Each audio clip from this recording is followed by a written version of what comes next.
Ya está grabando, empiece. Bien, bien, buenas noches a todos los que nos están acompañando. Son 12 personas que estamos conectadas inicialmente, se irán sumando más. Bueno, esta noche, primero que nada, agradecer a quienes nos acompañan y por supuesto a Pierre, que será a cargo de la conversación de hoy. Voy a presentar un poquito a Pierre, ¿no? Pierre es filósofo de la Universidad Nacional de Colombia, magíster en estudios de la cultura de la Universidad Andina Simón Bolívar del Ecuador, con estudios en con estudios de máster y doctorado en Historia de América Latina por la Universidad Pablo de Olavide de Sevilla, estudiante de doctorado multidisciplinar en Política, Sociedad y Cultura del CIDES Bolivia. Es profesor en la Universidad de Tolima, interesado en el campo de la filosofía política. Bueno, para el colectivo Delirante es un grato honor pues poder contar esta noche con la presencia de Pierre para que nos hable de el tema que ha preparado. Entonces, bueno, algunas cositas antes para tener en cuenta. Vamos a mantener los micrófonos cerrados y al finalizar, cuando alguien quiera hablar, levanta la manito, que abajo, debajo del chat está levantar mano y Isaac les abrirá el micrófono poco a poco para que vayamos intercambiando preguntas y respuestas. Eh, bueno, creo que ya podemos comenzar. A ver, perdón un segundito. Eh, bien, querido Pierre, te dejamos el micrófono para que puedas iniciar, por favor. Muchísimas gracias. Bueno, Guamas, muchas gracias por la presentación y a las 14 personas que en este momento están conectadas, también agradecerles por su escucha. Yo he nominado a mi presentación el potencial emancipador del COVID-19 y para poder desarrollar este título he dividido esta exposición en tres partes. La primera parte se refiere a algunos antecedentes, nombres, temas y documentos que me parece son importantes nombrar para poder entender desde cuándo empieza a funcionar todo aquello que trajo como consecuencia la cuarentena, el coronavirus, el COVID-19. La segunda parte es sobre aquello que yo considero estamos aprendiendo y también se ha puesto en evidencia en estos tiempos de cuarentena. Y la tercera parte es una aproximación a tres posibilidades que considero yo se vienen después del COVID-19, en concreto después de que se empiecen a levantar las cuarentenas. Entonces voy con la primera parte para abordar este primer momento de la presentación. Quiero centrarme en una pregunta que considero está relacionada con el COVID-19, la cuarentena y el coronavirus, y es ¿qué es el neoliberalismo? Porque para nadie es un secreto que esto que estamos viviendo en este momento es consecuencia o hace parte del neoliberalismo. Entonces, a grandes rasgos, quiero tratar de responder, ¿no?, a esta pregunta. ¿Qué es eso del neoliberalismo? Nos hablan especialmente los pensadores críticos, los pensadores marxistas, pero también funcionarios del Banco Mundial sobre esta palabrita, ¿no? Y lo primero que hay que decir es que si bien la palabra liberalismo aparece en esta palabra de neoliberalismo, es un poco prematuro, apresurado, exagerado, más bien pensar que el neoliberalismo es simplemente una continuidad o una exacerbación de los principios fundamentales del liberalismo, sobre todo económico. ¿Por qué digo esto? Porque efectivamente lo que uno encuentra en los últimos 50 años son parecidos con lo que desde finales del siglo XVIII empiezan a plantear los liberales, pero también hay algunas diferencias. Lo primero que quiero decir es que el neoliberalismo no solo es un momento de desenvolvimiento económico del capitalismo. ¿Por qué digo esto? Porque el neoliberalismo, como buena parte de los proyectos sistémicos que han querido funcionar a lo largo de 2500, 3000 años en las sociedades, tienen como objetivo no solo controlar un modo de producción, sino que quieren también construir subjetividades, elaborar verdades, producir creencias, generar sentimientos y sobre todo, producir un sentido común. En ese sentido, el neoliberalismo como el liberalismo se parecen en que hay una interferencia ahí, ¿no? ¿Todo bien? Ya. En ese sentido, liberalismo y neoliberalismo se parecen en que, además de ser maneras de entender la economía, además de ser apuestas filosóficas, además de tener una definición o varias definiciones sobre el hombre, la sociología y la historia, son proyectos que quieren elaborar sentido común. Esto es importante porque creo yo, lo que ya hemos logrado constatar es que un proyecto que solo se quiere sostener como una alternativa económica es insuficiente para una sociedad. Es decir, para que un proyecto funcione, tiene que lograr llegar a absolutamente todo aquello que constituye a una sociedad y constituye a cada una de las personas o individuos que hacen parte de esa sociedad.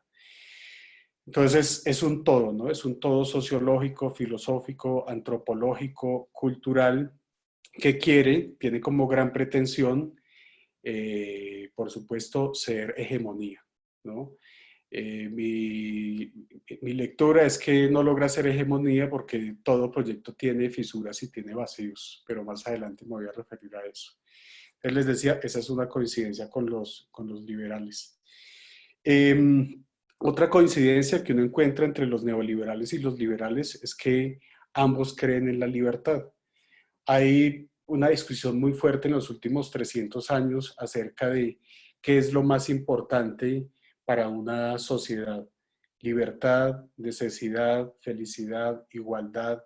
Fíjense ustedes que esas son palabras claves, gruesas, que han hecho parte no solo en las reflexiones, especulaciones y trabajos filosóficos más relevantes de los últimos 300 años, sino que también hacen parte de la cotidianidad. La palabra necesidad, la palabra felicidad, la palabra libertad seguramente está presente en muchos idiomas, pero con sentidos similares en buena parte de la gente que hace parte de la sociedad.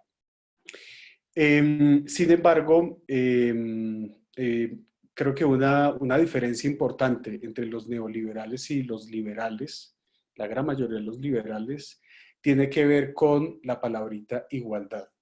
Si ustedes se devuelven al siglo XIX, cuando es, que es el siglo en el que hay una pugna muy fuerte por consolidar un proyecto moderno para sociedades que se independizan, para sociedades que se quieren ilustrar, se van a dar cuenta que una gran pelea que hay entre los liberales y el otro bando, que en ese momento son los conservadores, tiene que ver con la palabra libertad, pero también con la palabra igualdad. Eso es siglo XIX, pasando al siglo XX, les decía que creo que una diferencia sustancial es que buena parte de los liberales serios han insistido en que libertad e igualdad son temas que no se pueden soslayar en el momento de pensar y hacer una sociedad. En el caso de los neoliberales, sí vamos a encontrar que para la gran mayoría de ellos es muy importante pensar y asumir la libertad como una condición sustancial de cualquier sociedad, pero a la igualdad prefieren no meterle mucha mano. Segunda diferencia importante entre liberales y neoliberales es que, si bien es cierto, uno desde Adam Smith encuentra que hay una apuesta, una defensa a ultranza por la libertad del mercado y la poca regulación por parte del Estado de las relaciones económicas, Lo que sí es cierto es que en buena parte de los liberales es importante que el Estado sea aquella institución que maneje, administre y decida las relaciones políticas que hacen parte de la sociedad. En los neoliberales ustedes lo que van a encontrar es que hay una reivindicación de la libertad de mercado, por supuesto que hay una desregulación, una solicitud, una exigencia de desregular al Estado, pero esa desregulación no es única y exclusivamente de carácter económico, sino que se propugna para que esa desregulación también sea de carácter político.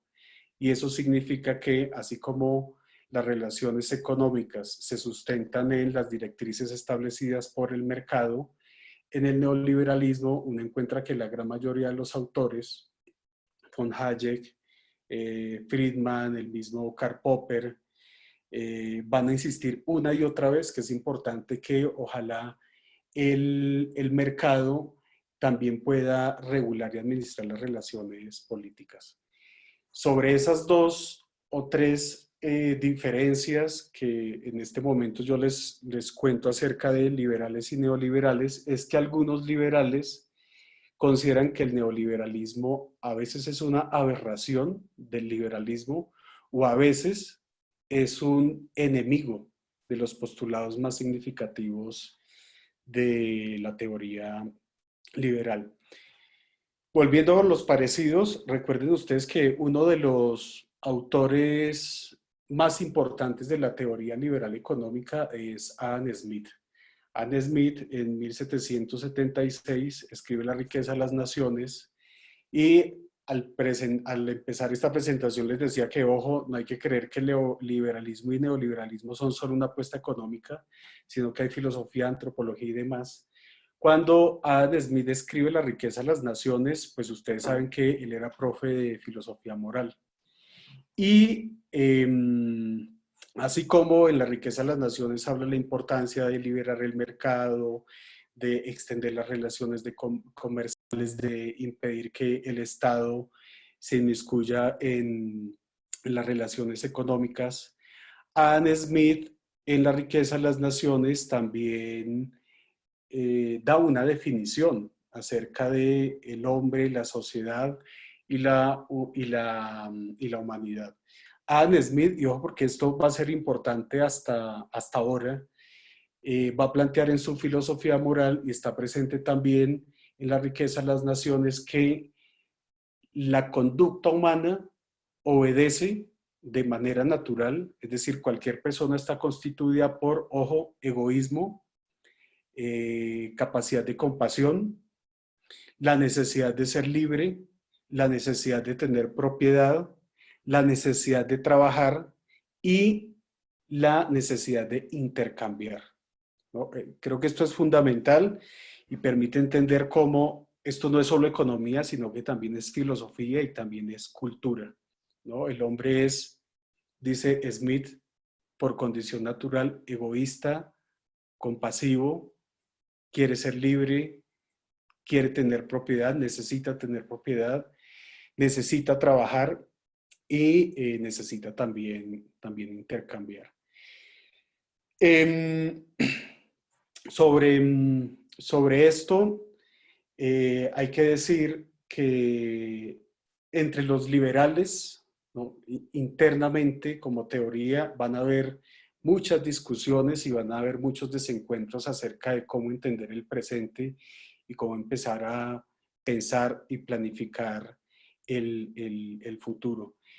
Y rápidamente voy a referirme a 4 o 5 hechos históricos del siglo XX que considero yo permiten entender cómo la teoría liberal empieza a deslindarse de esos principios que la habían sustentado desde finales del siglo XVIII y cómo los neoliberales empiezan a apropiarse del proyecto liberal. Entonces, creo que el primer hecho que vale la pena subrayar es la depresión de 1929. ¿Por qué esta depresión de 1929 es importante? Porque miren, Hasta 1928, Estados Unidos había sido uno de los grandes beneficiados de la Primera Guerra Mundial. Controlaba el 45% de las relaciones comerciales, era la gran potencia económica del mundo, tenía muy buenas relaciones con Gran Bretaña, con Francia, bueno, en fin. Y sobre ese gran crecimiento económico que los Estados Unidos va a tener entre 1919 y 1928, lo que va a suceder es que mucha gente va a empezar a comprar acciones y mucha gente va a querer empezar a hacer negocios. ¿Qué sucedió en 1929? Como el gobierno estadounidense permitió que mucha gente comprara acciones, vendiera acciones, especulara, no se dieron cuenta que si bien ellos habían sido los grandes beneficiados de la Primera Guerra Mundial, pues por supuesto la Primera Guerra Mundial dejó bastantes afectados y muchos de los países de la Europa Central estaban muy afectados. Entonces, ¿qué pasó? Estados Unidos crece económicamente, los grandes capitales estadounidenses, las grandes empresas logran extender su poder económico, pero va a acontecer que en 1929 no van a tener a quien venderle todo lo que han logrado producir, ¿sí? Y eso va a generar una gran crisis financiera, la bolsa de acciones de Nueva York cae, los grandes empresarios intentan recuperar, hay una gran inyección monetaria, pero por más que haya una inyección monetaria, no había quien comprar. Y eso implicó para los especialistas uno de los grandes golpes que el capitalismo tuvo en su historia. ¿Qué va a hacer los Estados Unidos para recuperarse?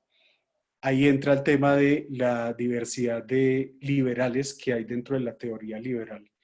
Una posibilidad que fue a la que le apostaron en los primeros 2, 3 años después del crack del 29 es permitir que los grandes capitales sean mucho más fuertes.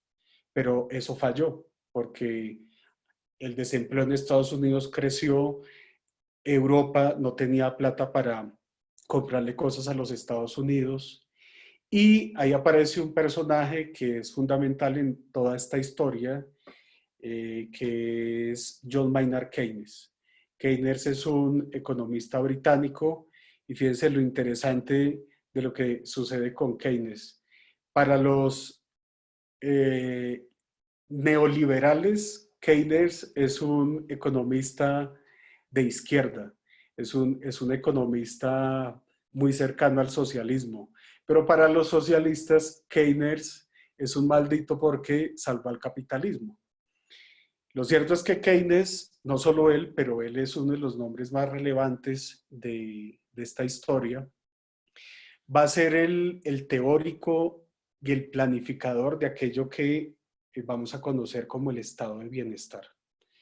Depende de donde uno lea esto el estado de bienestar. Para algunos el estado de bienestar, especialmente para los de izquierda, el estado de bienestar es un capitalismo planificado, pero es un capitalismo. Y para los neoliberales el estado de bienestar es un proyecto económico muy cercano al socialismo. Pero el hecho es que aparece Keynes y Keynes le va a decir a los grandes capitales estadounidenses, ustedes están completamente equivocados. Están pensando en una estrategia que no solo los quiebra a ustedes, no solo quiebra a los Estados Unidos, sino que quiebra al capitalismo como sistema mundial. ¿Y qué le propone Keynes al gobierno estadounidense, al gobierno de Roosevelt? ¿Qué le propone a los grandes capitales? Miren, ustedes tienen que permitir, uno, que los trabajadores que hay, los que van a empezar a llegar, se organicen sindicalmente. Eso lo dijo Keynes y así quedó. Dos, ustedes tienen que permitir que el Estado tenga empresas públicas. Y tres, ustedes van a tener muchísimas ganancias en la recuperación económica que se viene de aquí en adelante si hacen caso a mi propuesta, pero con la condición de que ustedes tienen que pagar muchos más impuestos que el resto de la gente.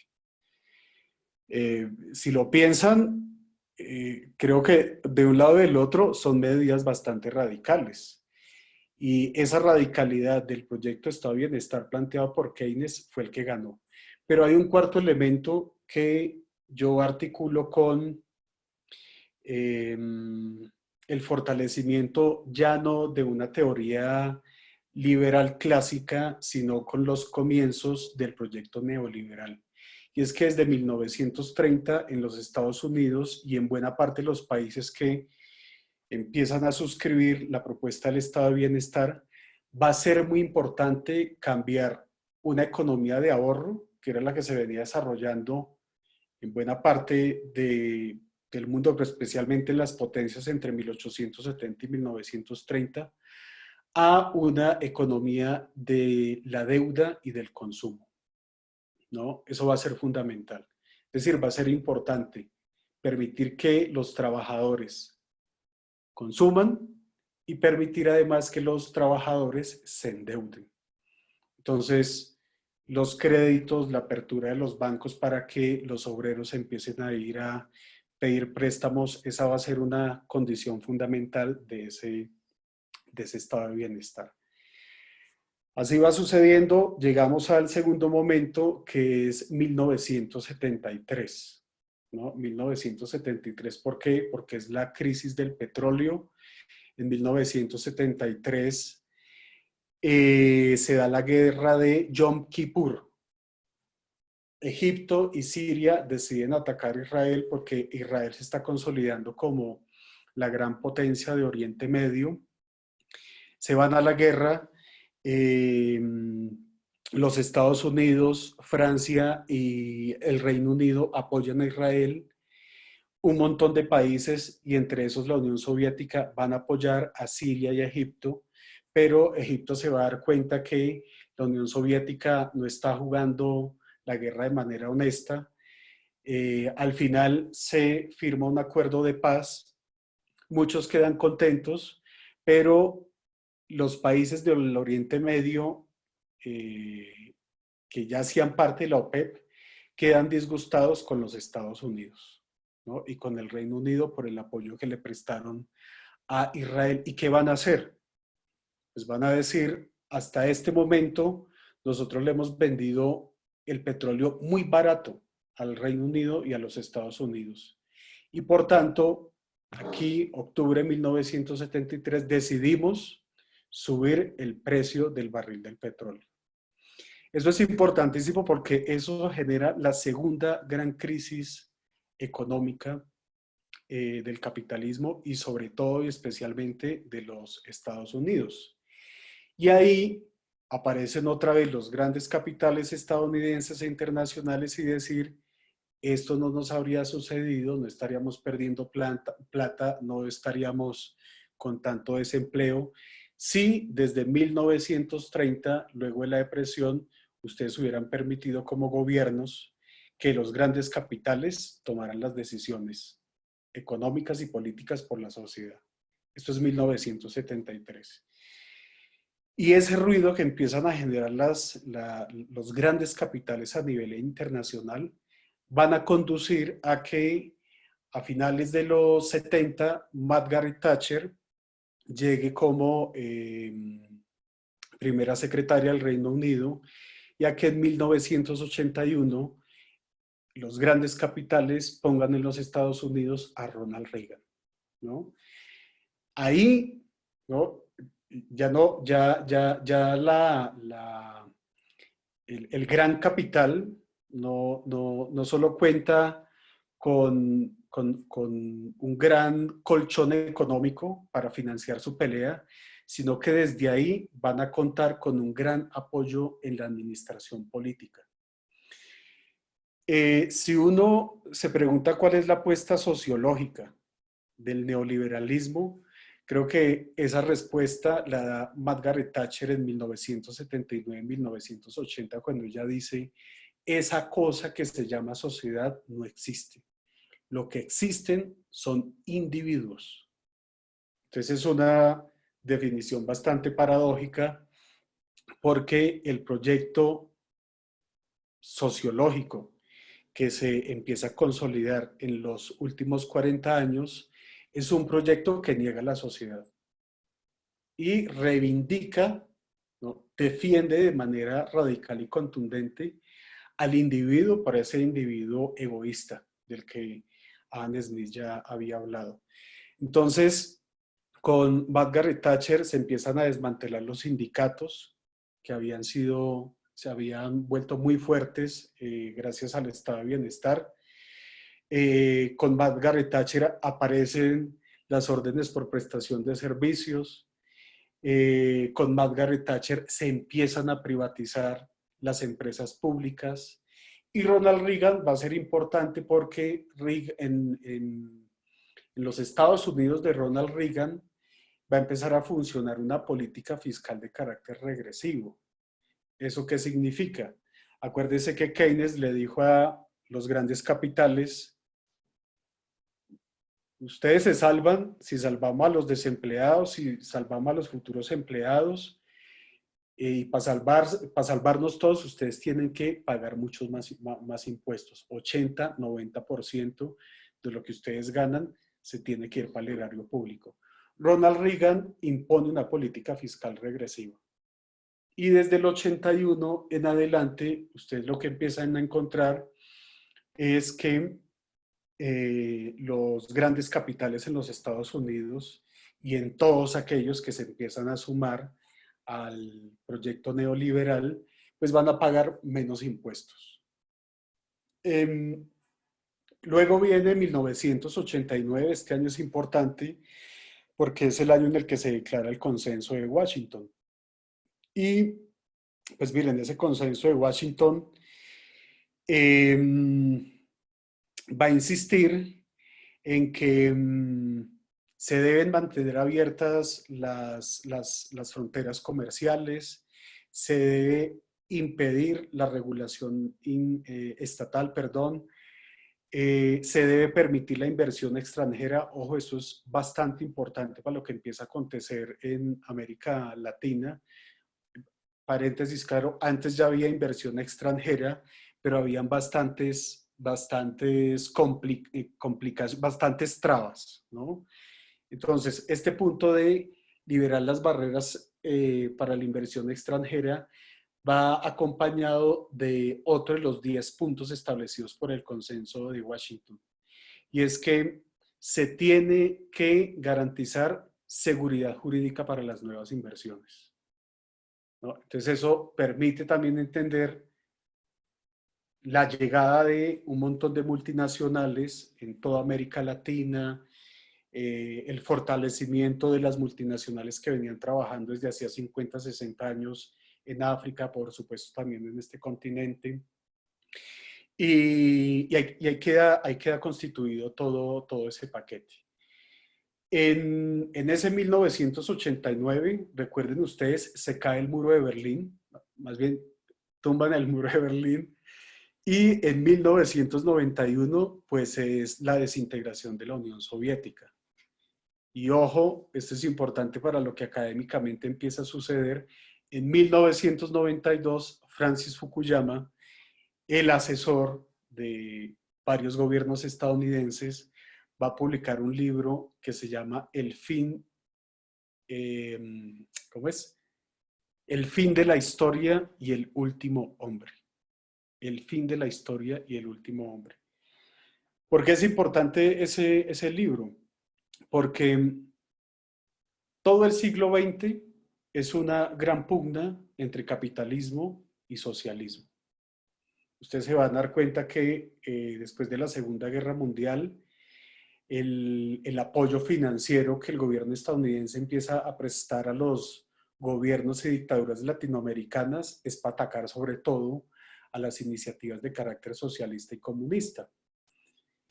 Y eso es la gran pugna, ¿no? Guerra Fría, la Unión Soviética tratando de mostrar que ya no es el segundo mundo, sino que ya es el primer mundo, Estados Unidos y sus aliados europeos y del Medio Oriente haciendo todo lo posible por mantener esa gran tensión y demostrar que es el capitalismo el modelo a seguir. Y con todo esto que sucede, ¿no? Que además se tumba el muro de Berlín, se desintegra la Unión Soviética, aparece Fukuyama, dice, la historia ha dado el veredicto, ¿no? La historia estuvo en una gran tensión entre capitalismo y comunismo y ahora queda clarísimo que lo que tienen que hacer todas las sociedades es apostarle, esto es un eufemismo, a la democracia liberal.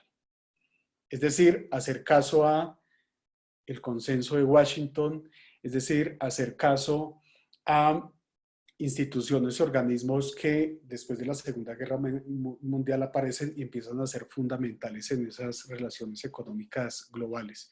Banco Mundial, Fondo Monetario Internacional.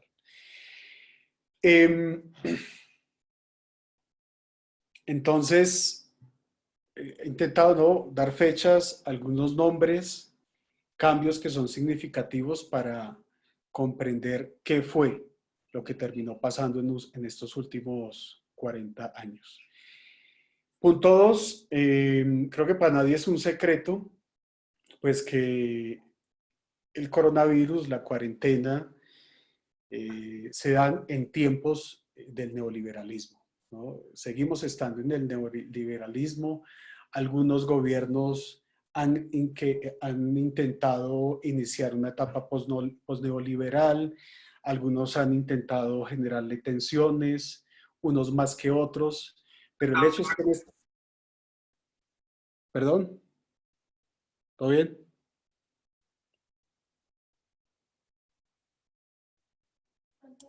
Sí, listo. Ya, sí, ya. Continúa, continúa, por favor, alguien Sí, desconectó. allá. Y bueno, con esa exacerbación de los mercados, con esa idea del hombre y de la sociedad que se logra consolidar en los discursos estatales, en los discursos de organismos internacionales, pero que también son interiorizados, naturalizados por mucha gente, perdón, es que llegamos al tema del coronavirus. Creo que en esta cuarentena, ya les había dicho, este es el segundo punto, hay 4 cosas que se ponen en evidencia, ¿no? Primera cosa es que la especie humana es una especie falible. Para nadie es un secreto que hay mucho miedo, hay mucho pánico, hay temor, hay incertidumbre. Y es interesante porque en todo el proyecto neoliberal, más bien en el proyecto filosófico neoliberal, hay una exaltación del individuo egoísta al punto de que se lo termina considerando casi que un Dios que habita en la tierra, ¿no? Un tipo casi que, es decir, este individuo neoliberal es casi que omnisciente, omnisapiente, eh, omnipresente, sabe absolutamente todo, pero aparece un virus y ese individuo demuestra que es falible. Y creo que una de las evidencias es esa. Esta especie es profundamente falible. Y en ese sentido, me parece que es interesante que mucha gente, o bueno, leyendo tal y demás, tenga presente eso, porque eso implica aceptar la finitud, ¿no?, de esta especie y de todo aquello que lo rodea.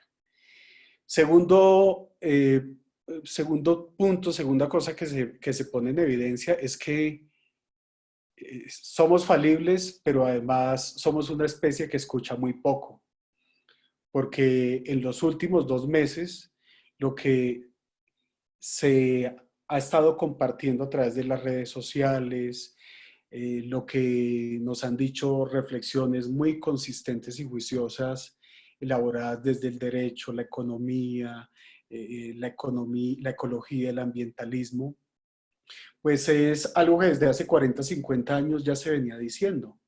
El pensamiento crítico, la ciencia crítica, lo venía advirtiendo. Cuidado porque si nosotros nos montamos en el tren del neoliberalismo, que es el hiperprogreso, el hiperconsumo, el hiperextractivismo, esto va a ser el acabose total. En ese sentido, también en esta temporada de pandemia, hemos visto que siguen pasando las cosas que ya venían pasando, ¿no? En la pandemia se siguen matando mujeres, se siguen maltratando niños y ancianos, se siguen asesinando líderes sociales. Y ojo, esto es importante, el capitalismo, pero sobre todo el capitalismo de bienes tangibles, crece de manera desmesurada, ¿no? Entonces, eso es algo que también logramos poner en evidencia en estos momentos de pandemia. Creo yo que algo que también se pone en evidencia es cuáles son las instituciones y las personas que realmente son importantes en una sociedad. Seguramente hay alguien que lo ha hecho, pero en la información que yo he revisado, cuando miro noticias, las notas que se comparten por redes y demás, no he visto, ¿no?, una sola persona que diga, por favor, abran los centros comerciales. Por favor, necesitamos las pasarelas de Milán y París funcionando, ¿no? Por favor, necesitamos los estadios de fútbol y de fútbol americano también trabajando. No, creo que la gran mayoría, si no todos los llamados de atención han sido por defender el trabajo de la institución médica, defender la institución educativa. Por supuesto, se exige que la institución económica funcione y también ha habido, creo yo, un llamado de atención masivo por la defensa, perdón, y la reivindicación del quehacer científico, ¿no?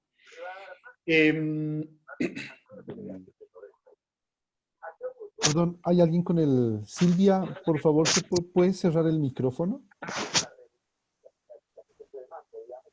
Y la cuarta cosa, que creo que también queda en evidencia, es que nos gusta el mundo y nos gusta la vida. Miren, para aquellos que detestan la vida, ¿no?, por cuestiones existenciarias, filosóficas, por repugnancia al otro y demás, esta habría sido la posibilidad de salir a las calles, violar la cuarentena, violar las restricciones, pasarse por alto el aislamiento y decir, vamos por el fin del mundo. Y claro, uno también ha visto gente en las calles, pero fíjense el tipo de gente que ha estado saliendo a las calles. Claro, por un lado, población que no tiene cómo mantenerse en el aislamiento, ¿no? Es decir, esta población que a lo largo de la historia del neoliberalismo ha sido la población más atacada, la población que más mal la ha pasado en este proyecto de sociedad. Pero también, fíjense ustedes que en la calle se han dado manifestaciones de los sectores más reaccionarios, xenófobos, aporofóbicos que hay en las sociedades. Ayer y antier ustedes lo vieron cuando los medios de comunicación mostraban cómo la gente en los Estados Unidos sale a las calles, ¿no?, exigiéndole al gobierno nacional, a Donald Trump, que por supuesto está muy molesto con la cuarentena, que de una buena vez por todas se detenga esta medida, ojo, que es de corte comunista. Es de corte comunista. Está diciendo esta gente que en 3 de los estados de Estados Unidos están en las calles diciendo que esto es una locura. Bolsonaro ha seguido en la misma tónica, diciendo que esto es exagerado, que no se puede detener la economía, pero por fortuna, creo que la gran mayoría de la gente ha entendido que es más importante la vida, que la economía, especialmente la economía de las grandes empresas, ¿no? Entonces ese es el segundo punto, 4 evidencias que a mi modo de ver salen a flote en este periodo de cuarentena. Y por último, me referiré a 3 posibles escenarios. Usted dirá, bueno, ¿y dónde está el potencial emancipador del COVID-19? Es el tercer escenario, ya voy para allá. Voy a decir 3 escenarios. El primero, que seguramente es el que va a suceder si no nos ponemos las pilas, es decir, si no ponemos a funcionar el escenario 3, es la exacerbación del capitalismo. Antier habló la directora de Estudios Económicos del Fondo Monetario Internacional. Y según los estudios del Fondo Monetario Internacional, en el 2021 la economía mundial habrá crecido entre 5,8 y 7%. Entonces, bueno, ¿cómo es esta locura? Si venían diciendo que lo normal es crecer entre 2,5, 3,5, y a veces hay algunas economías excepcionales que crecen hasta un 4,8, 5%. ¿Por qué esta mujer lo plantea de esta manera? Porque en este momento, con la cuarentena, la economía mundial ha caído 3 puntos. 3 puntos. Y esto, ojo, no había sucedido ni en la depresión del 29 y tampoco había sucedido en 1973. Ya también lo escucharon y ayer se dieron cuenta, el barril del petróleo estaba regalado. Habían memes que decían que compre un chicle o un barril de petróleo. Y eso nunca había sucedido pues en los 100, 120 años de este proyecto, de este tipo de liberalismo que se consolidó a nivel mundial. Donald Trump hoy salió a dar un parte de tranquilidad diciéndole a los estadounidenses, recuerden, no, Trump está en campaña de reelección, está diciendo a los estadounidenses, no se preocupen, que nosotros tenemos bodegas donde guardar ese petróleo. Pero lo interesante es que no hay quien compre petróleo, porque el 97% de las relaciones comerciales están bloqueadas. Están bloqueadas. Entonces, hace un momento cuando identificaba la segunda, tercera evidencia en la cuarentena, les decía que el capitalismo sigue funcionando y sigue generando muchas ganancias, pero es el capitalismo de bienes intangibles, ¿no? Las aplicaciones, los videojuegos, las películas, Amazon, Google, todo esto que se está moviendo a través de Internet. Este tipo de capitalismo de bienes intangibles tiene las acciones muy arriba. El capitalismo de bienes tangibles, los que venden ropa, zapatos, petróleo, materia prima, en fin, estos son los que en este momento están bastante preocupados. Entonces, esa exacerbación del capitalismo es el escenario más realista y sería el más desafortunado, porque recuerden ustedes que este es un proyecto de sociedad que tiene más de 250 años funcionando. Y eso implica que, así como hay políticos, instituciones y discursos, el liberalismo y el neoliberalismo han logrado construir un sentido común. Un sentido común. Es decir, muchos de nosotros y de nosotras sentimos, pensamos, nos emocionamos, lloramos, reímos en torno a la gramática que el neoliberalismo ha logrado construir a lo largo de décadas. Entonces, no se les haga raro que apenas se levante la cuarentena, ahí sí empiece a aparecer la gente exigiendo que se abran los centros comerciales.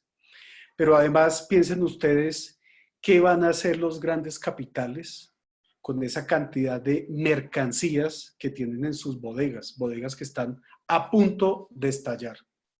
Las van a regalar, van a estar dispuestas a hacer muy buenos descuentos, y sobre esa línea de proyección es muy probable que mucha de la gente que está esperando que se levante la cuarentena esté muy contenta porque en el periodo del post-coronavirus va a poder hacer y acceder sobre todo a todo aquello que no había podido acceder, ¿no?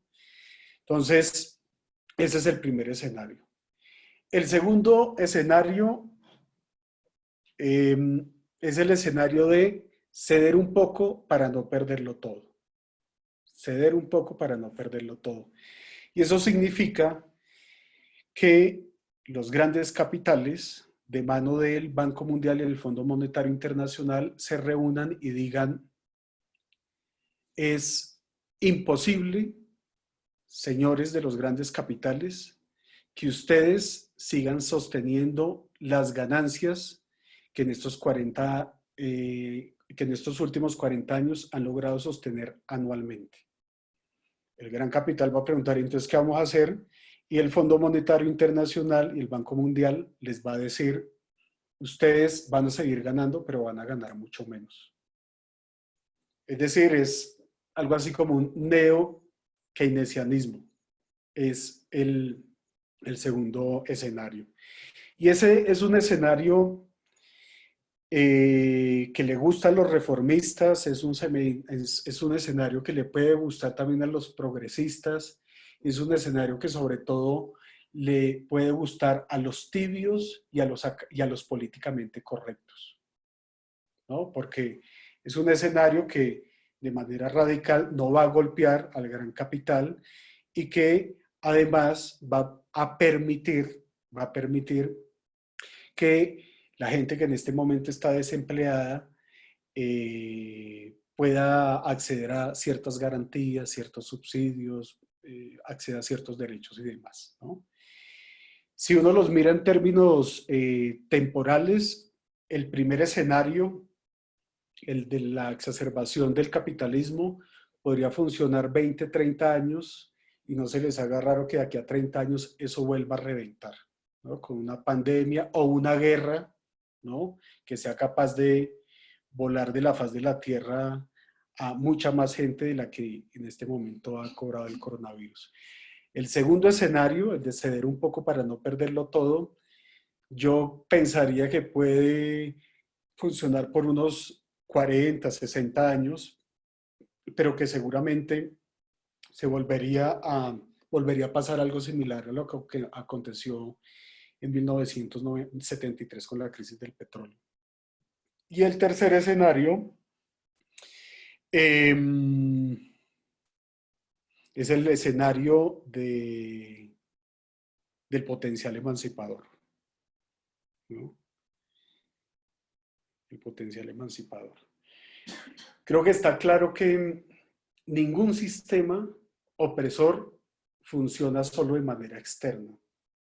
Es decir, no es suficiente con que mande mercenarios, no es suficiente con que mande paramilitares, no es suficiente con que genere ecocidios y genocidios, sino que ese sistema opresor también debe oprimir internamente a cada sujeto. Entonces, el tercer escenario es un escenario que se piensa para romper con la opresión externa, por supuesto, porque en este escenario es imposible seguir pensando el mundo en los mismos términos como los ha estado pensando el capitalismo neoliberal, pero también es necesario romper con la opresión de carácter interno. Y voy a empezar con esta opresión de carácter interno. cómo romper con ese tipo de opresión. Aquí he hecho mano de un filósofo muy vituperiado por el postestructuralismo, muy vituperiado por cierta ola posmoderna del pensamiento débil, pero que para estos tiempos me parece que es un autor supremamente actual. Ese autor es Jean-Paul Sartre. Sartre tiene un libro que se llama El ser y la nada. Y en ese libro eh, habla de muchas cosas, ¿no? Fenomenología, sobre todo, habla de la mirada, habla del otro, habla de la proximidad, habla de la responsabilidad y habla de un tema que me parece es crucial para estos momentos, la mala fe, el tema de la mala fe. La mala fe es una manera de entender el comportamiento hipócrita con los otros, pero también conmigo, ¿no? La mala fe es utilizar falsos argumentos para en últimas justificar la porquería de vida que estoy llevando, ¿no? Eh, Tal vez el mejor ejemplo que existe para entender qué es eso de la mala fe es El Coronel, el protagonista de El Coronel no tiene quien le escriba la novela de Gabriel García Márquez. ¿Por qué digo que es un buen ejemplo? Porque el coronel que estuvo en la guerra de los 1000 días en Colombia lleva 15 años esperando a que el Estado colombiano le reconozca una pensión.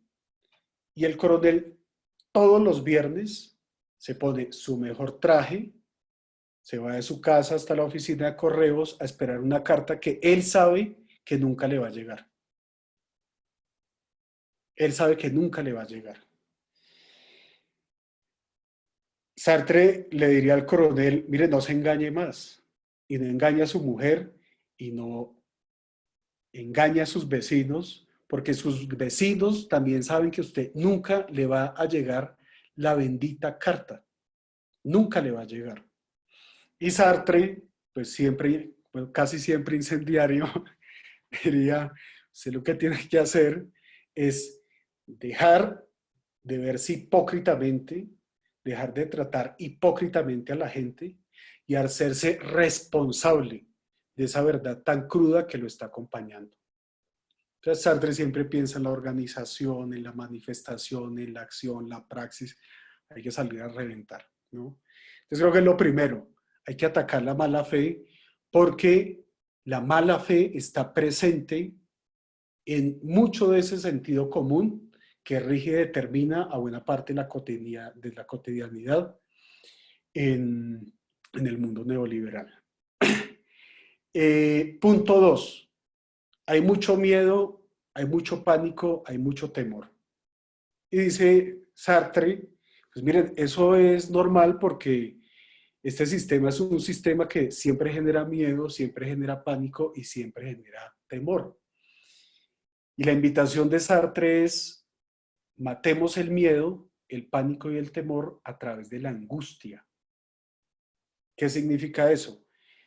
El miedo es cuando todo aquello que está sucediendo en el mundo, ¿no? En este caso, el coronavirus que va a entrar a mi casa, a mi habitación, me va a matar, no determine mi situación y mi posición en el mundo. La angustia es tener la capacidad de confrontar aquello que me está haciendo el mundo a través de preguntas, respuestas y acciones. Con miedo yo no tengo cabeza fría para preguntarme cosas que en el estado de angustia, según Sartre, sí me puedo preguntar. Con miedo no puedo entender por qué se decretó una cuarentena. Si lo que ya sabemos es que los mayores de 60 años son los que tienen mayor riesgo, de 60 para abajo se reduce el riesgo. ¿Por qué tendría que tener tanto miedo si tengo 25 o 30 años. Solo en el estado de angustia puedo empezar a preguntarme otras cosas y empezar a aclarar la situación. Oigan, ¿no será que se declaró la cuarentena no porque el virus sea muy macabro, sino porque nuestros sistemas de salud son bastante precarios? ¿No será más bien eso? Porque lo que queda claro es que se infecta la gente del coronavirus y si hay un neumólogo, si hay un especialista, si hay un médico entrenado en cuidados intensivos, ese infectado de coronavirus reduce sus posibilidades de muerte en un 98%. Entonces ahí uno empieza a preguntar, bueno, ¿y por qué nuestros sistemas de salud no tienen neumólogos? ¿Y por qué nuestros sistemas de salud no tienen profesionales en cuidados intensivos? ¿Y por qué en nuestro sistema de salud no se entrenó gente que sepa entubar al paciente? ¿Y por qué nuestro sistema de salud no tiene profesionales de la salud que saben manejar el respirador artificial? Bueno, ¿y por qué nuestro sistema de salud no tiene respiradores artificiales? ¿Y por qué nuestro sistema de salud no tiene unidades de cuidados intensivos? Entonces, fíjense que cuando acabo con el miedo y entro en el estado de angustia, entro en el estado de angustia que en Sartre es positivo porque me lleno de preguntas, de respuestas, pero también me lleno de rabia. Porque me empiezo a dar cuenta que el problema no era únicamente yo. Porque ustedes saben que en el modelo neoliberal aparece una literatura, la literatura de la autoayuda y de la autosuperación, que tiene como rasgo fundamental culpar a aquel que está leyendo ese tipo de literatura, ¿no? Es decir, no es el sistema, no es el jefe que es un cabrón porque te paga muy poco, no es que te están explotando, sino que eres tú que no eres capaz de explotar todas esas cualidades humanas que tienes, tú que no has querido ser un gran emprendedor, tú que no has decidido competir como se debe competir, tú que no has sido capaz de dar la talla, ¿no? Entonces, segunda cosa, para este potencial emancipador, menos miedo, más bien nada de miedo, nada de temor, nada de pánico y mucha angustia, pero angustia sartriana, ¿no? Es una angustia que genera rabia y tiene que invitar a actuar, a hacerme responsable de lo que viene. Tercero, no hay que olvidar. No hay que olvidar. Uno de los llamados de atención y una de las razones por las cuales mucha gente está en pánico, miedo y temor es que ve que cada vez está más lejos la normalidad. Y ya usted lo han escuchado, un graffiti en China que dice, el problema es la normalidad. La normalidad ha sido la causante de la crisis, ¿no? ¿Y cuál ha sido la normalidad? Yo les pido, las invito a que recordemos únicamente lo que está sucediendo en el 2019. Australia ardiendo, el Amazonas ardiendo, los polos descongelados, líderes sociales perseguidos y asesinados en todo el mundo, violencia contra las mujeres, comunidad LGBTI, al extremo, pobres odiando a pobres, la xenofobia, ¿no? Caminando por muchas de las capitales del primer mundo, el desempleo en las nubes, los gobiernos peleando, diciéndole a los más viejos que tienen que trabajar más tiempo para poder jubilarse, y muchos jóvenes, muchísimos jóvenes desempleados. Muchísimos jóvenes desempleados. Esa era la normalidad en el 2019. y en el pedazo que alcanzamos a tener de normalidad en el 2020, esa era también la normalidad. Entonces, el tercer presupuesto de este escenario de emancipación es que no se puede olvidar, no se puede olvidar. No se puede olvidar además que en este periodo de cuarentena hemos sabido de muchos países infectados, nos ha dolido saber, darnos cuenta que la gente no ha podido hacer duelo, no ha podido estar con sus muertos, pero fíjense ustedes que también este periodo de cuarentena nos hemos dado cuenta cómo este modelo sigue siendo excluyente. Yo les quiero preguntar, ¿cuántas noticias han visto y leído acerca del coronavirus en África? Entré antes de empezar esta presentación a internet y la noticia más reciente era de hace 2 días, ¿no? Hay más de 17.000 infectados. En Argelia hay 400 muertos. Pero ¿cuántos medios están contando eso? Ojo, no estoy diciendo no tengamos empatía con lo que está sucediendo en España, lo que está sucediendo en Italia, lo que sucede en Estados Unidos, ¿no? Pero fíjense que seguimos viviendo la exclusión. Hay amplios sectores poblacionales que no hacen parte de la noticia. Y eso ha hecho parte también de esa normalidad. Y por eso digo, no se puede olvidar. Tercer presupuesto del tercer escenario es una sensibilidad personal y una sensibilidad de carácter social. Creo que es fundamental coparticipar y entender el sufrimiento de los más empobrecidos. Pero esa sensibilidad, así como es capaz de entender y comprender todo lo que están sufriendo los más desfavorecidos, tiene que ser también una sensibilidad capaz de rechazar el orgullo, la arrogancia y la avaricia de ese 1% que es dueña del 90% de la riqueza mundial. Cuarto presupuesto, solidaridad. Creo que uno de las grandes preocupaciones que tienen los grandes capitales es que se han dado cuenta que, a excepción de algunos países del llamado primer mundo, el resto del mundo se ha sostenido por solidaridad de gente que está sobreviviendo y se solidariza con gente que está sobreviviendo, y de economías informales, colectivas, comunitarias, campesinas, ¿no? Es decir, eso es también un hecho. Y en ese sentido es importante seguir solidarizándonos. Pero ojo, sin olvidar que los grandes capitales nunca han sido nuestros próximos, nunca han sido nuestros prójimos. Ellos no son próximos. Y esto es fundamental porque vemos en los medios de comunicación las invitaciones a la solidaridad, ¿no?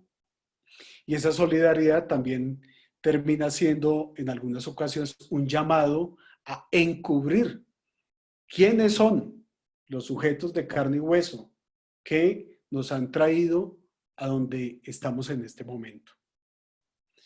Charles Baudelaire decía algo bellísimo. El diablo está contento y se siente ganador cuando la gente deja de hablar de él. Eso, traduciéndolo para estos momentos, significa, por supuesto, que tenemos que ser solidarios y tenemos que estar pendientes y hablar de lo que está sucediendo con los sectores más empobrecidos. Pero no dejemos de hablar del diablo, ese gran capital que ha sido el generador, elaborador, constructor de ese modelo de vida que nos tiene sumidos en este momento que es muy pesado, ¿no? Siguiente presupuesto, miren, es obligatorio cambiar los consumos. Hay que cambiar los consumos, ¿no? De manera radical y contundente. En este momento, en el mundo, se pierden 1.600 1.600 millones de toneladas de comida al año. Y eso significa que hay 1.400 millones de hectáreas que están siendo mal trabajadas.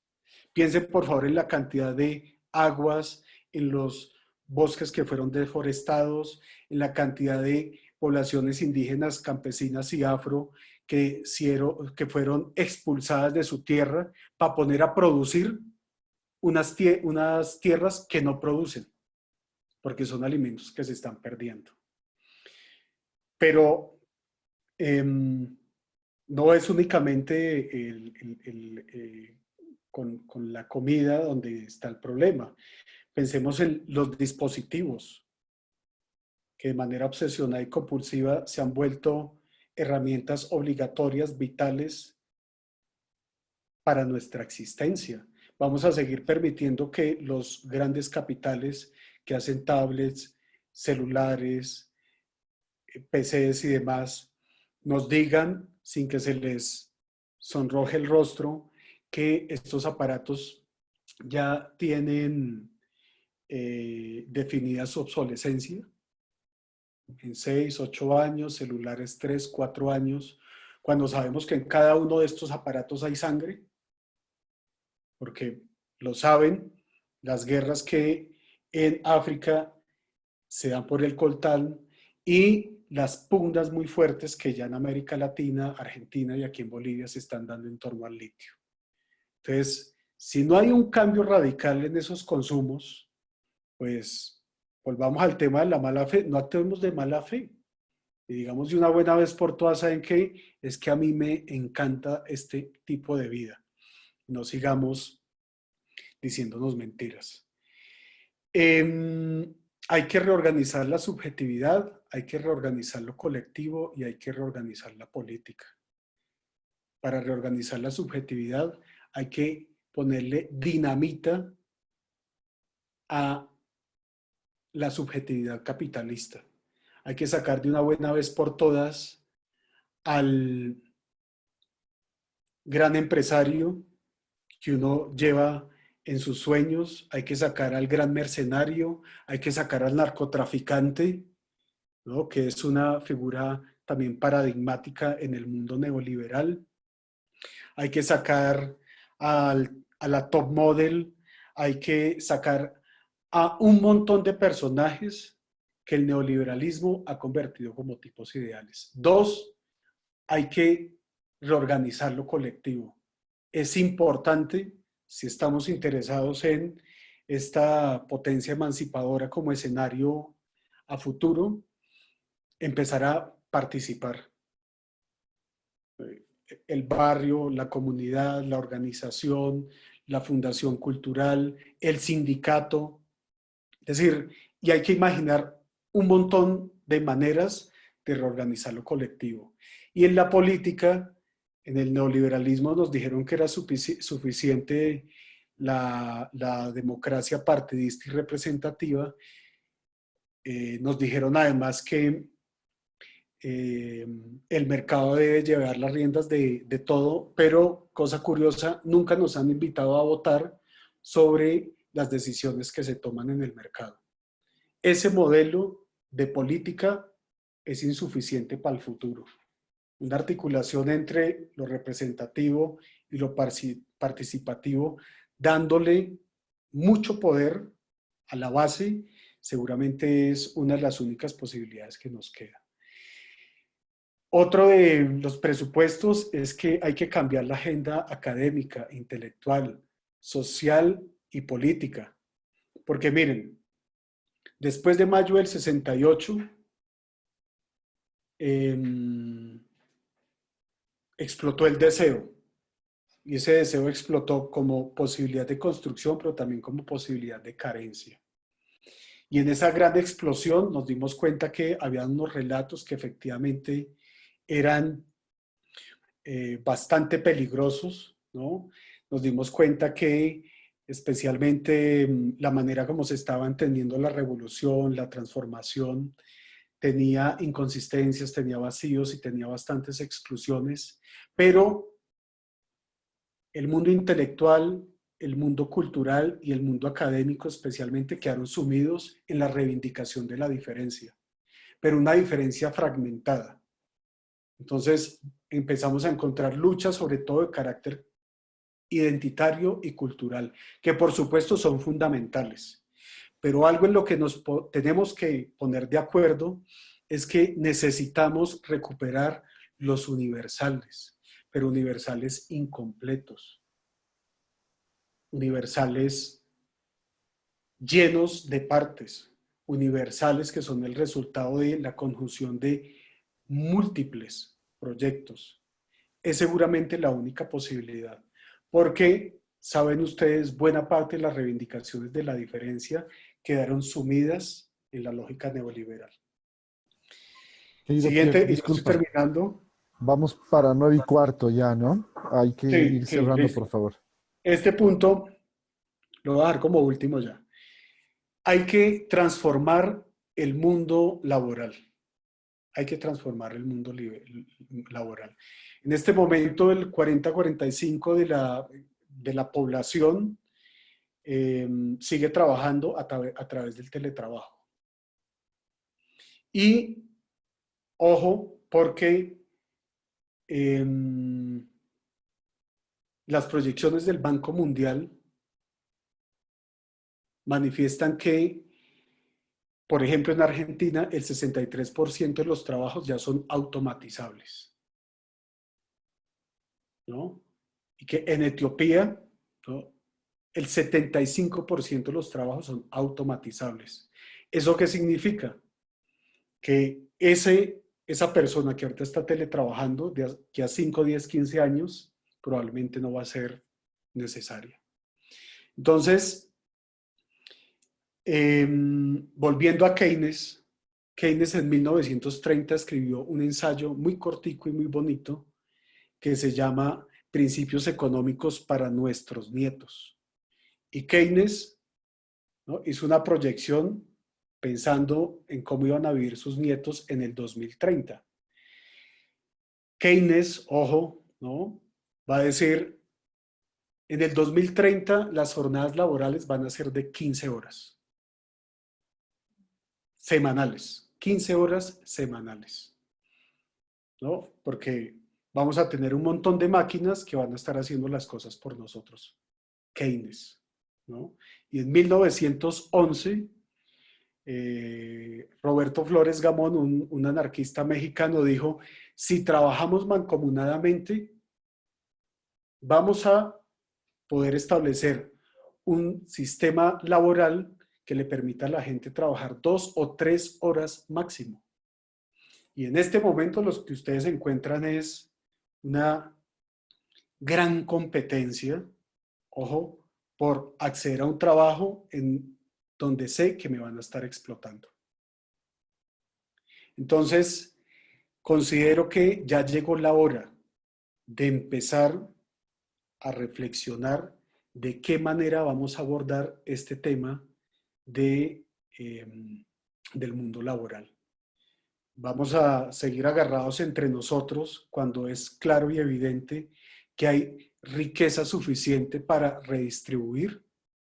Es posible, por ejemplo, empezar a pensar en una renta básica universal que le llegue a todo el mundo, como lo viene planteando la gente de Cataluña desde hace más de 35 años.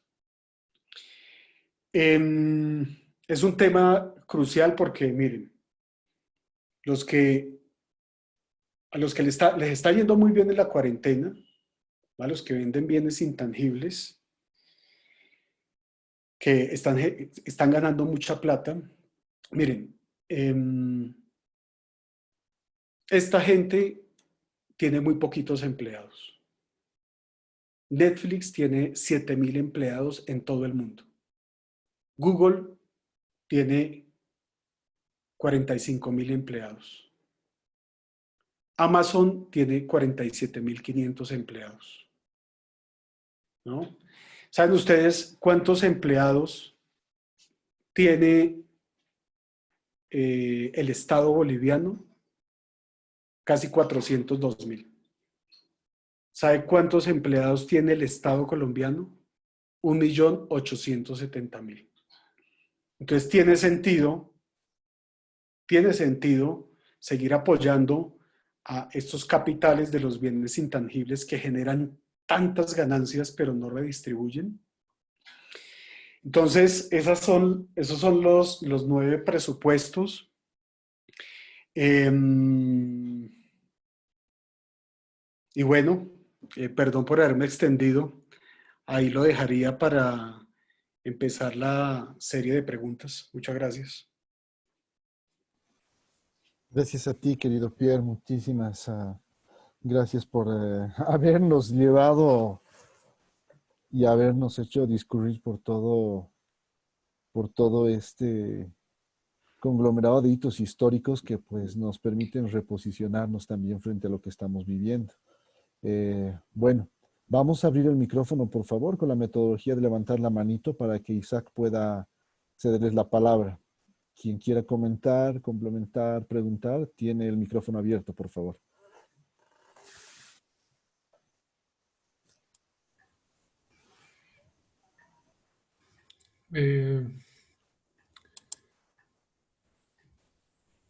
Elías, Pierre, activa nomás tu video, porfa, Pierre.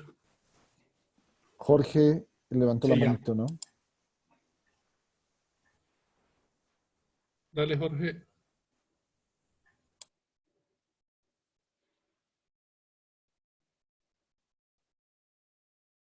Sí, buenas noches.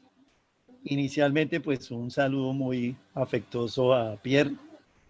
Realmente felicitarlo por ese, no solamente el recorrido histórico que nos realizó, y naturalmente todos estábamos a la expectativa de cuál era el poder emancipador.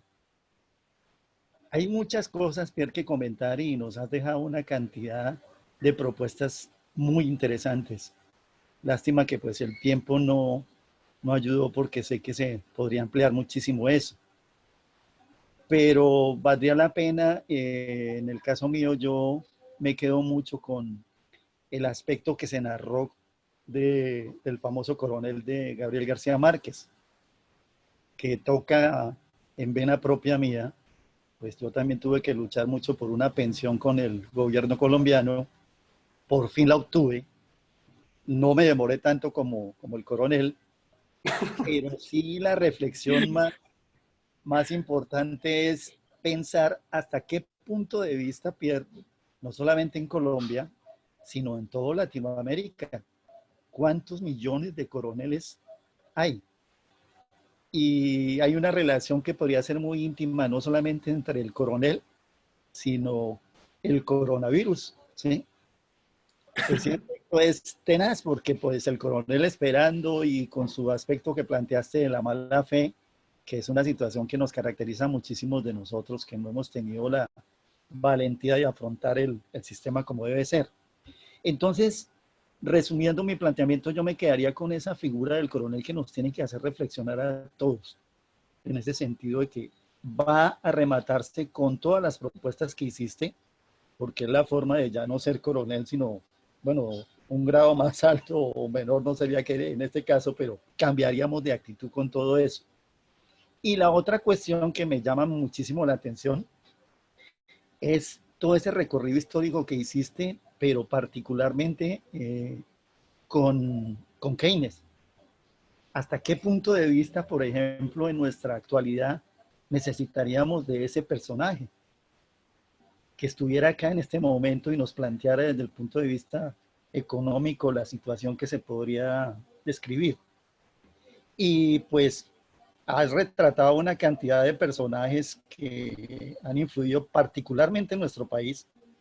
En nuestro país estamos en este momento en ese aspecto que tú montaste de Margaret Thatcher, cuando ella tomó todas las decisiones, que aquí tenemos un personaje muy parecido, que no merece el innombrable. ¿Para qué lo vamos a nombrar? Que ese está retratado en tu exposición sin mencionarlo. Así que, Pierre, no, desde acá, enviarte un abrazo cuando tuve oportunidad de saludar a los compañeros les dije que estábamos muy a la expectativa de escucharte y por supuesto que qué lástima que no pudieras tú estar acá para que muchos de nuestros dirigentes, empezando por nuestro máximo dirigente, el presidente, escuchara esa exposición tuya y sobre todo la parte final. Es un mensaje de mucho valor para nosotros, para todos los latinoamericanos, en el sentido del planteamiento que has hecho. Y todos estábamos sorprendidos esperando a ver cuándo llegaba al poder y nos has dejado sorprendidos porque son muchas las alternativas. No quiero más alargarme, por supuesto, sino desde acá enviarte un abrazo, felicitarte por todos esos estudios que has hecho. Eres una muestra de una persona que nos aporta muchísimo y ojalá ese conocimiento llegue a todos los países latinoamericanos, pero especialmente a nuestro querido país Colombia, que necesita de gente como tú, preparada, comprometida con nuestro país. Un abrazo desde acá y muchísimas gracias a todos. Gracias, don Jorge. Respondo, ¿hay alguien más?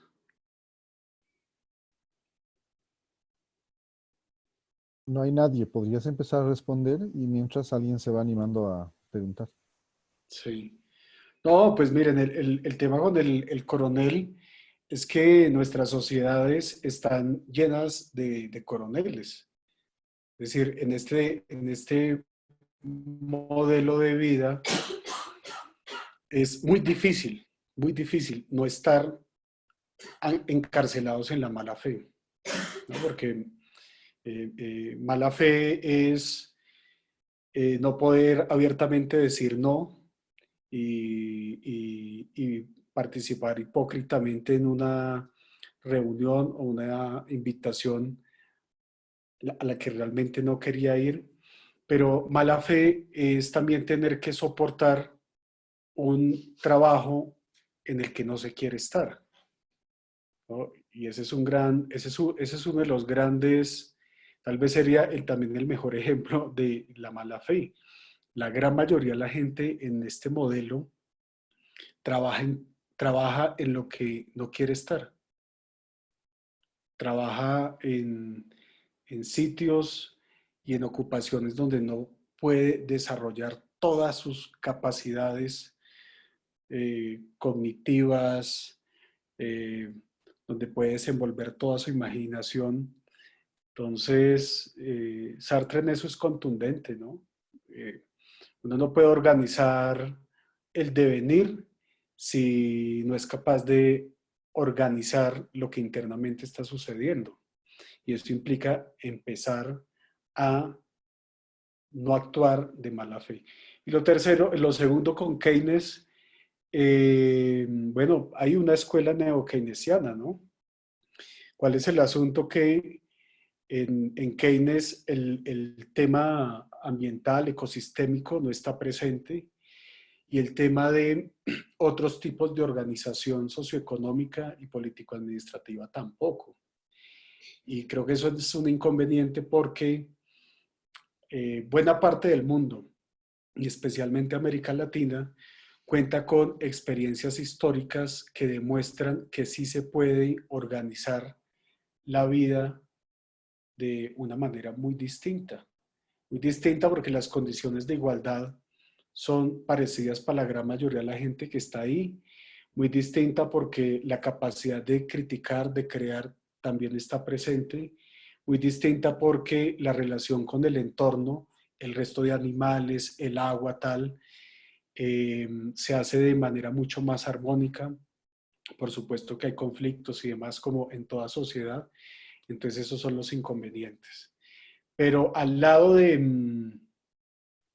los neoliberales recalcitrantes, no estaría de más volver a revisar la experiencia de Keynes y el estado de bienestar.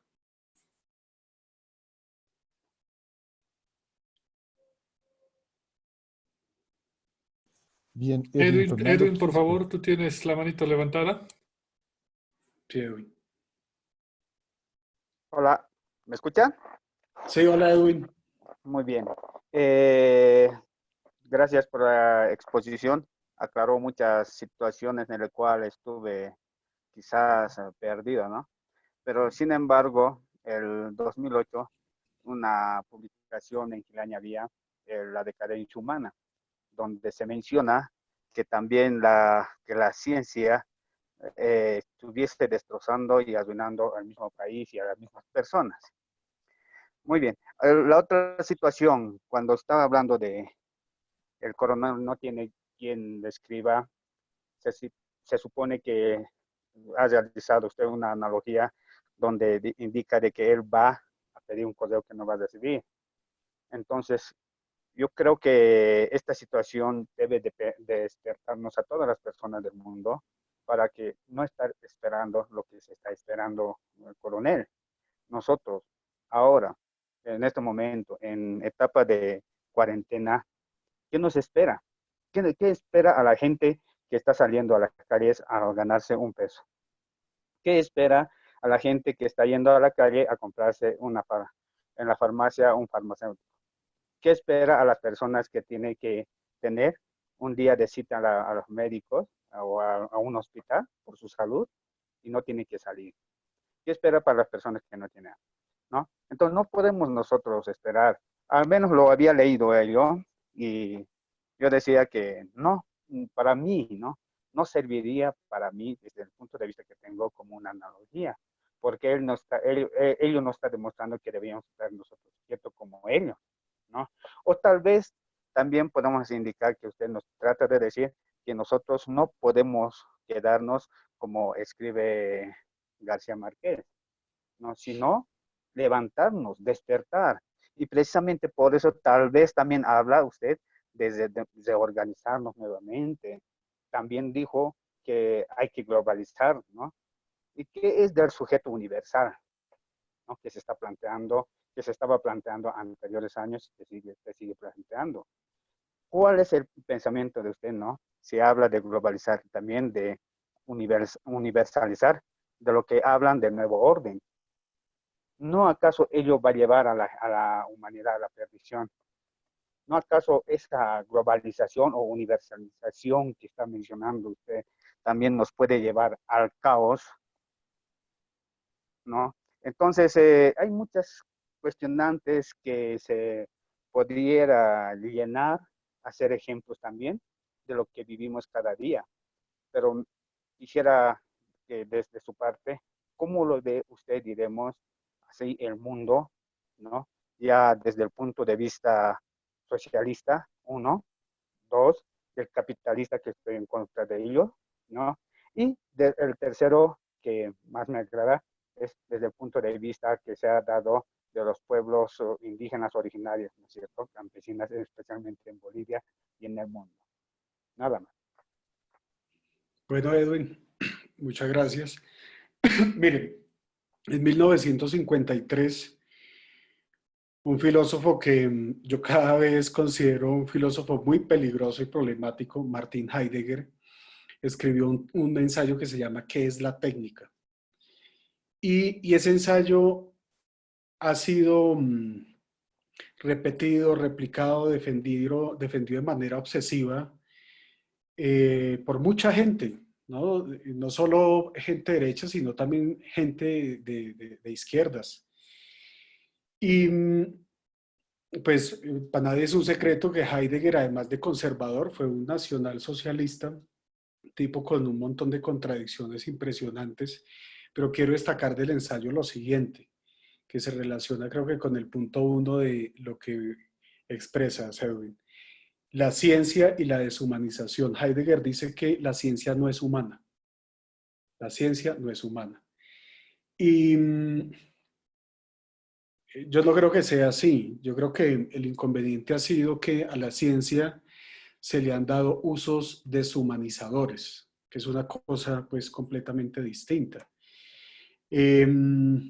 Sobre la afirmación de Heidegger, creo que la propuesta es hay que humanizar la ciencia. Necesitamos una ciencia que funcione de manera ética. Necesitamos una ciencia que responda a las necesidades fundamentales de la mayoría poblacional, que responda de manera efectiva no solo al 1% que tiene cómo pagar clínicas con última tecnología, sino que esa ciencia humana realmente satisfagan las necesidades de buena parte de la población. El punto 2 con Aureliano, no, con el coronel, tú ya lo dijiste, Edwin, y la lectura es en la línea que lo contó Jorge en la intervención. Claro, eso es otra historia. Eso es otra historia y implicaría escribir otra novela. Pero el tema es que si el coronel le cuenta abiertamente a sus vecinos que él estuvo dispuesto a dar su vida en la guerra en los 1000 días por la patria, y esa patria no le reconoce absolutamente nada porque el gobierno nunca le paga, seguramente se iba a dar cuenta que él no era el único que estaba pendiente de que le mandaran una pensión, sino que ahí en su pueblo, en ese pueblo del Caribe colombiano, había más gente, había más hombres que fueron a la guerra de los 1000 días a dar la vida y el Estado colombiano no les dio absolutamente nada.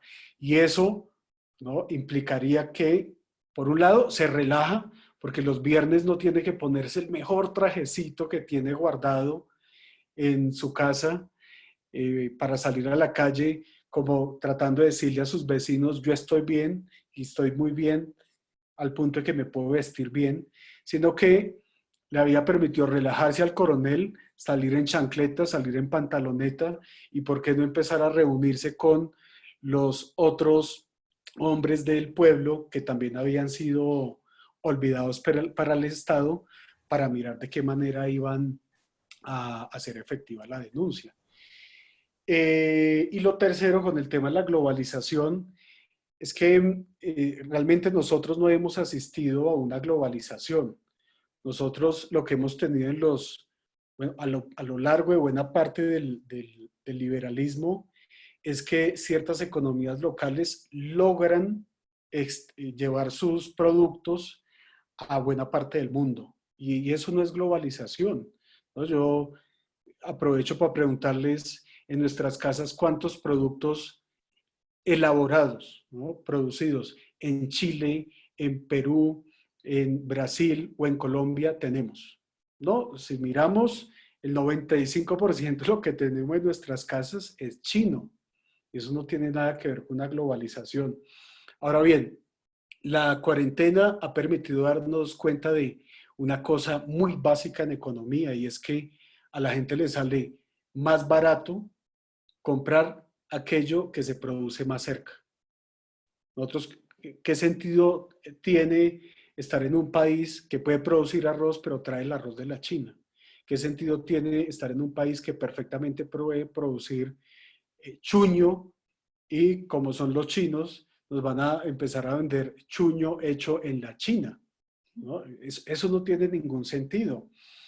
Pero yo creo que ese tipo de decisiones deben ser tomadas, ¿no?, eh, atendiendo al día a día, ¿no? La gran mayoría nos hemos dado cuenta que lo que está cerca, lo que se produce aquí cerca, es más que suficiente.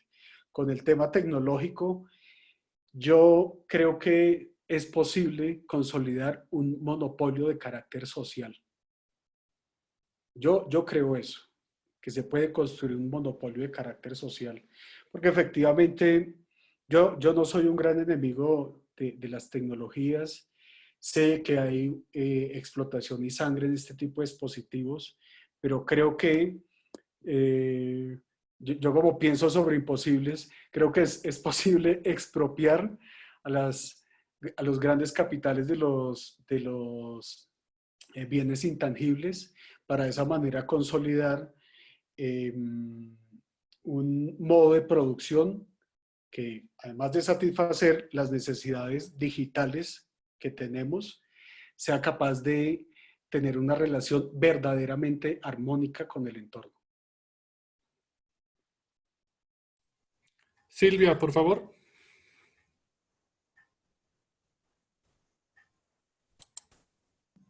¿Se escucha? Sí. ¿Sí? Sí. Ah, bien. Pierre, mira, yo veo otro escenario que es un poco también preocupante, ¿no? Con esta epidemia de coronavirus. Yo la llamaría también epidemia del miedo, ¿no? Del miedo al contacto, del miedo a la relación con el otro, el distanciamiento. Y esto tiene un efecto muy, muy fuerte que no lo estamos viendo ahora, que es la gran desconfianza, la paranoia que se genera en la población, en la sociedad. Andamos con bozales en las calles, Pierre, y es tremendo eso, ¿no? Porque eso genera una mirada tan desconfiante del otro. Y si queremos pronunciarnos, movilizarnos en movimientos colectivos, esta epidemia está mostrando que no te juntes con el otro. Y es tremendo, no sé cuánto va a quedar después de la cuarentena este sentimiento o esta actitud y este comportamiento. Yo veo un escenario bien serio en eso, que obviamente el capitalismo debe estar feliz de que se genere eso, porque cuanto menos te contactes es mejor. Y obviamente tenemos estos otros medios para contactarnos, pero no es lo mismo estar en movimiento uno a uno, mirarte al otro, ¿no? Y eso yo veo, es tremendo en la calle y en otros contextos. Se ha visto en otros países, edificios poner, o médicos, si es que viven ahí, que por favor no pisen el edificio por temor a ser contagiado. Entonces, no solamente veo todo este aspecto de la economía, todo eso es tremendamente fuerte para todos los que estamos viviendo esto, sino es este otro aspecto que yo veo que se está dando en la cotidianeidad, pero va a quedar esa desconfianza, va a quedar ese distanciamiento y, si soy un poco más directa, va a quedar ese asco por la gente. Yo solamente quiero comentar una experiencia que he tenido hace un tiempo en España.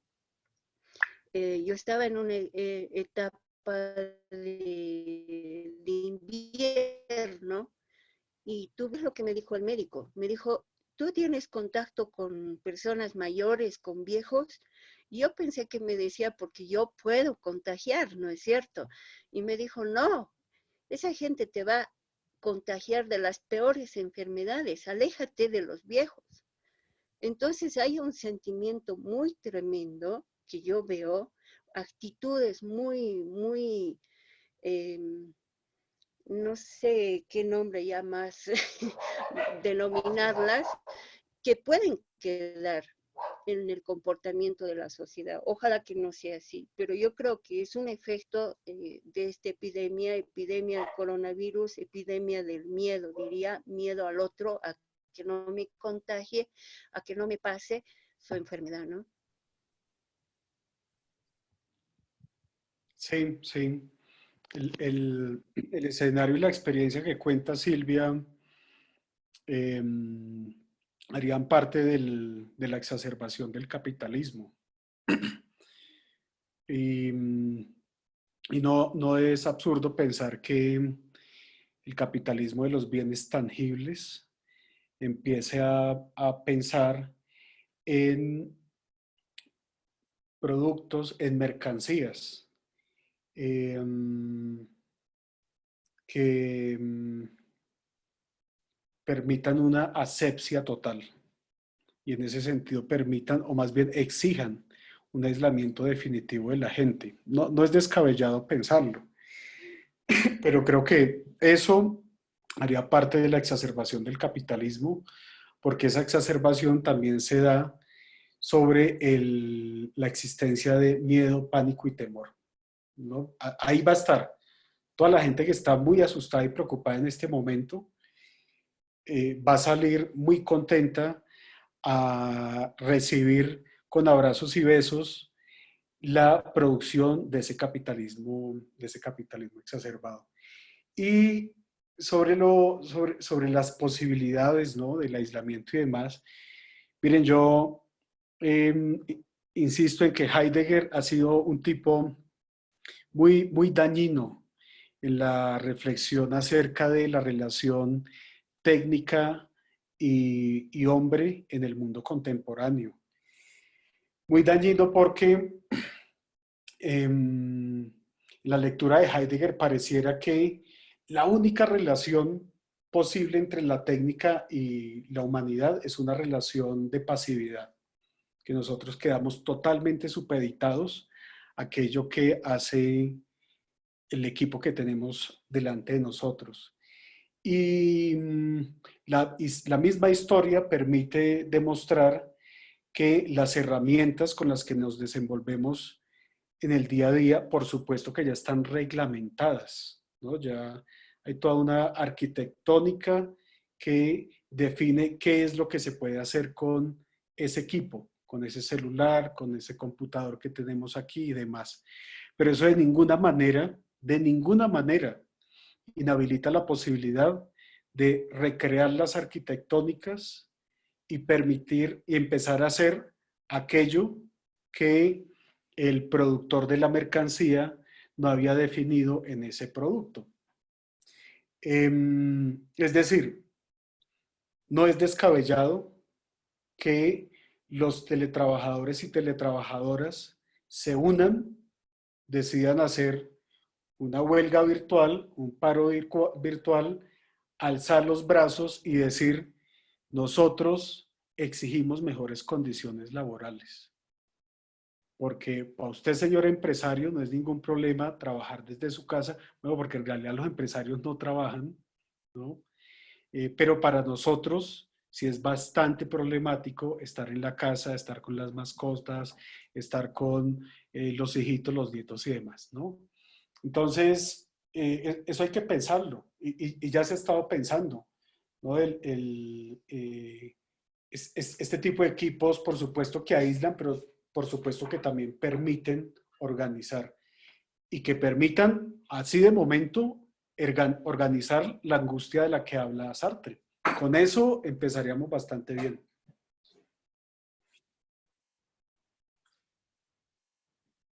Bueno, vamos para 9:47.